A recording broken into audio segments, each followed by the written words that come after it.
बिस्मिल्लाहिर्रहमानिर्रहीम अस्सलाम वालेकुम डियर स्टूडेंट्स, कैसे हैं आप सब। उम्मीद करता हूँ खैर वाफियत से होंगे।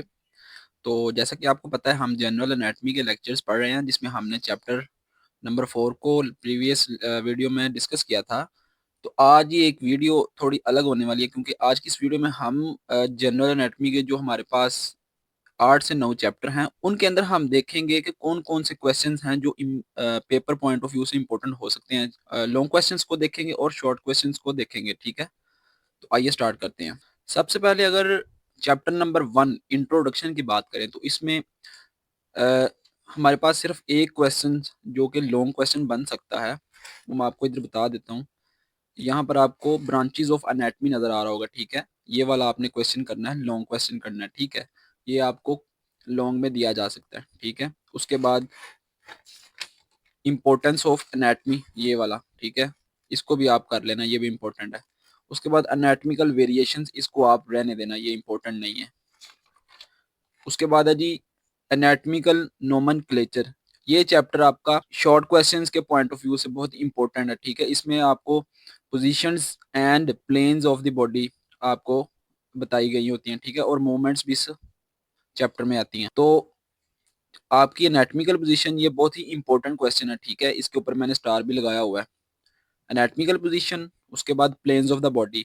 आपको टीचर पिक्चर बनाकर कह सकता है कि ये बताएं कौन सा प्लेन है, ठीक है। आपने फिर बताना होता है मीडियन प्लेन है, कोरोनल प्लेन है, या सैजिटल प्लेन है, ठीक है, या ट्रांसवर्स प्लेन है। ठीक हो गया।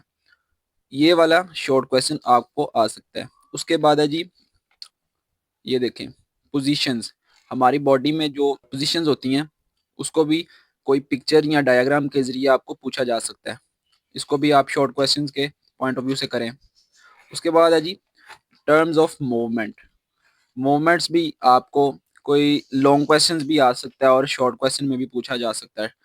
जैसे कि इस पिक्चर में आपको नजर आ रहा है, ये देखें, ये मूवमेंट हो रही है। इसको एग्जामिनर जो है ना, वो पिक्चर के जरिए आपसे पूछ सकता है कि बताएं इसमें फ्लेक्शन कौन सी है और एक्सटेंशन कौन सी है। ठीक हो गया। उसके बाद है जी, ये तो हमारी वो हो गई ना मूवमेंट्स। उसके बाद आ जाता है जी chapter number 3, bones and cartilage, ठीक है। बोन्स एंड कार्टिलेज में सबसे पहले आपने बोन की डेफिनेशन करनी है और उसका फंक्शन करना है, शॉर्ट क्वेश्चन के हवाले से। उसके बाद बहुत ही important question, types of bone tissue, compact bone and spongy bone. ये आपको क्वेश्चन आ सकता है, differentiate between compact bone and spongy bone, ठीक है। ये आप कर लेना। उसके बाद है जी क्लासिफिकेशन ऑफ बोन। ये बहुत ही इंपॉर्टेंट लॉन्ग क्वेश्चन आ सकता है, ठीक है। इसमें आपको एग्जामिनर पूछ सकता है कि बताएं कितनी क्लासिफिकेशन है। इसमें बेसिकली 3 होती हैं, वो आपको कोई एक पूछ सकता है, डेवलपमेंट के लिहाज से, साइज एंड शेप के लिहाज से, या स्ट्रक्चर के लिहाज से, ठीक है। कोई भी एक क्लासिफिकेशन वो पूछ सकता है। उसके बाद है जी, ये तो हो गई ना टाइप्स ऑफ बोन, ये वाला आप रहने देना। ये आर्टिकुलर सरफेसिस, ये वाला आप रहने देना, ये आपको इतना इम्पोर्टेंट नहीं है। उसके बाद है जी,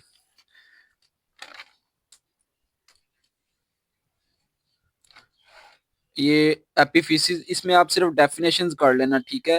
एपिफिसिस की डेफिनेशन और उसकी जो टाइप्स हैं उसको आपने जस्ट रीड आउट करना है, इतना फोकस नहीं करना है इसके ऊपर, ठीक है।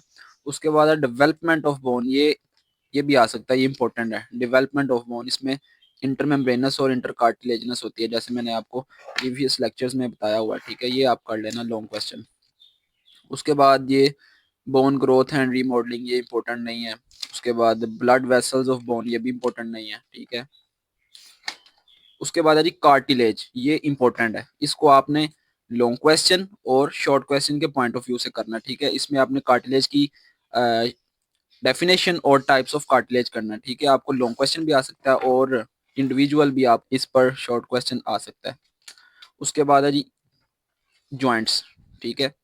जॉइंट्स में मोस्ट प्रोबेबली आपको इसकी डेफिनेशन या डेफिनेशन पूछी जा सकती है, और क्लासिफिकेशन ऑफ जॉइंट्स ये आपको लॉन्ग आ सकता है, ठीक है। ये सारे इसकी एग्जांपल्स भी इधर बनी हुई हैं और इसकी क्लासिफिकेशन है।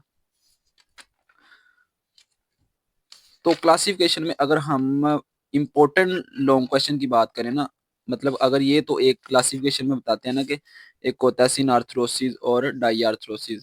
तो इसमें जो डाईआर्थ्रोसिस है ना वो इम्पोर्टेंट है, ठीक है। सिनार्थ्रोसिस को आपने जस्ट रीड आउट करना है, और डाईआर्थ्रोसिस को आपने कंसेप्चुअली और सही रट्टा लगाना है इसको, ठीक है। डाईआर्थ्रोसिस जिसको हम साइनोवियल ज्वाइंट्स भी कहते हैं, इस पर लॉन्ग आ सकता है। उसके अंदर मूवमेंट्स भी होती हैं, ये देखें, मूवमेंट्स ऑफ साइनोवियल जॉइंट्स, ठीक है। उसके बाद है जी टाइप्स ऑफ साइनोवियल जॉइंट्स, ये सारा आपने करना है इसके अंदर, ये इंपॉर्टेंट है। उसके बाद है जी लिगामेंट, हाँ ये वाला एक आपने लाजमी करना। लिगामेंट पूछ सकते हैं क्या होता है, लिगामेंट क्या होता है, ठीक है। टेंडन एंड लिगामेंट, इसके अंदर आपको फर्क आना चाहिए कि टेंडन क्या होता है और लिगामेंट क्या होता है।